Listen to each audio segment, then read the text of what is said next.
Irish missionaries have a long tradition stretching back over generations. But today it is changing somewhat. Sister Julie is a Korean member of the Columban Sisters, whose mother house is in County Wicklow. She works at this cemetery in the centre of Manila. There is almost 500 families, approximately 2,000 people, include the children. And they live in the cemetery all the time? Yes, oh sure. They cannot go out because no money. So they live among the graves? They simply live among the graves? Among the graves, among the dead people. Amazing as it may seem, these people are born, live and die here among the graves.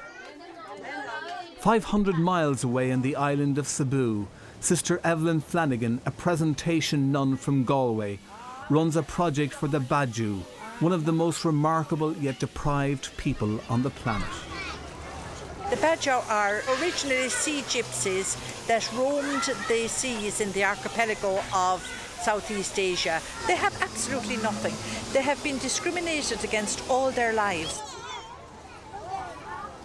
Just over 30 years ago, I first came to the Philippines to cover the story of Father Neil O'Brien, who along with his colleagues was facing a trumped-up murder charge for supporting the people in their community. Since then, I have met many Irish missionaries working with the poorest of the poor, supporting migrant workers, sex and trafficking victims, and also campaigning on environmental issues, and even protesting against the building of military bases. For decades, Father Shay Cullen from Dunleary has been working with trafficking and abuse victims in the Philippines. Many of these children here, they're victims of human trafficking. They've been victimized by these recruiters who bring them to all the sex bars. The youngest we have here is just 6 years old. We have cases of 3-year-olds are victims of rape and abuse. Rehousing families who have lost everything from typhoons is a priority for the Columban Fathers here in Cagayan. Many of the families here have lost loved ones. A missionary joins in, being a presence with people in times of their high points and their low points, just being there with them as their lives start again after such tragedy. Regarded as one of the most dangerous places in the Philippines, the island of Mindanao is no stranger to ethnic violence between Christians and Muslims. Father Paul Glynn from Mallow is working to build relations between the two communities. Sincerest, heartfelt greetings from all the Christians as you celebrate the holy month of Ramadan. Further to the east, Irish missionaries have a long association with Korea, going back to the 50s.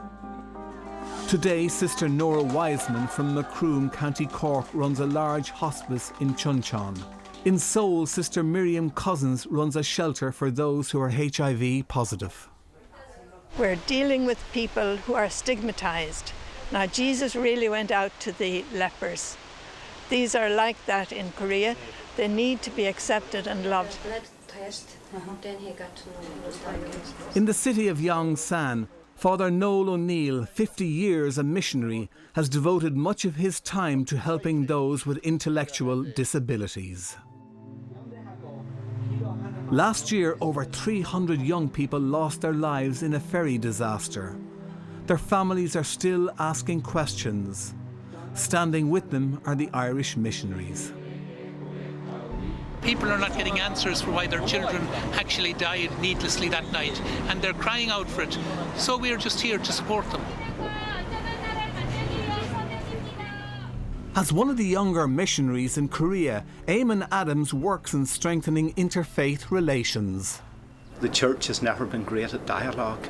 No religion seemed to have been great at dialogue. So what I'm trying to work in is religion in dialogue with other things. On the island of Jeju, Father Pat Cunningham joins the local community on the peace line, protesting against the building of a new naval base. I think we're walking in the footsteps of many peacemakers within the Christian tradition over the years, including Jesus himself and his spirit of non-violent resistance to violence and war. We are in agony, we are in trouble. Colombian fathers or brothers, approach us and they just give us consolation and they support us. That is the Good Samaritan. Around 50 Irish missionaries have been murdered while working on foreign shores.